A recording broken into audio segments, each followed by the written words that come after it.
Hai, Assalamualaikum kawan-kawan. Hari ini kami nak pergi ke Temiang, Kabupaten Mekalis. Tapi masih satu tanah lagi sama Dumai. Sebelum melanjutkan perjalanan, kami singgahlah sekejap beli nasi di Pondok Patin Pelintung. Maklumlah kawan, perjalanan kita ni jauh. Jadi harus siap-siapkan pemakan supaya sampai nanti tak meletup kaki dengan tangan. Selesai kita beli nasi tadi, kami pun lanjutkanlah perjalanan kami ke Temiang.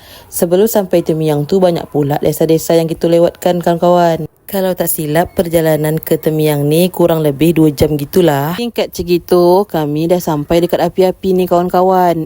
InsyaAllah sekejap lagi kita masuk Temiang lah ni. Di tengah perjalanan yang panjang, ternyata alam masih sudi menghadiahkan ketenangan. Miko tengoklah pemandangan perpadian yang menghijau ni. Sungguh menyejukkan mata memandangnya. Kami pergi ni kawan-kawan, bukan sekadar nak berjalan aja.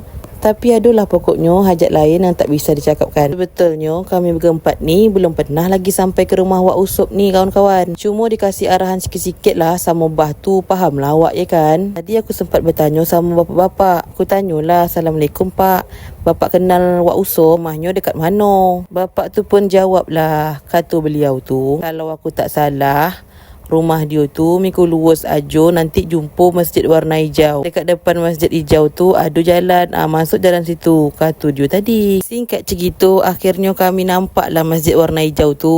Pas di depan masjid hijau tu kami nampaklah jalan kan, nama jalan tu Merambai. Memang tak salah lagi, inilah jalan yang kami cari tu. Walaupun belum pernah pergi sama sekali, tapi kalau kita gajen bertanya, insyaAllah pasti selamat sampai tujuan. Singkat cerita, akhirnya kami pun bertanyalah sekali lagi dengan budak lelaki kecil ni. Adik tu jawab, ini depan ni rumah Tok Usop. Aku tanyalah lagi, depan yang mana tu?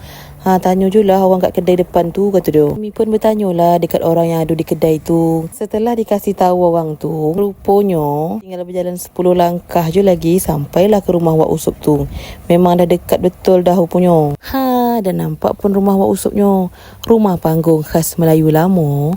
Nampak asri dan cantik, ditambah pula bunga-bunga melati dekat depan tu. Pintu samping dan depan terbuka. Tapi pas kami bagi salam, orang rumah sebelah pula yang menyahut salam tu. Rupanya itu rumah anak Wak Usop. Akak tu cakap, Wak lagi keluar sekejap betul Honda di bengkel.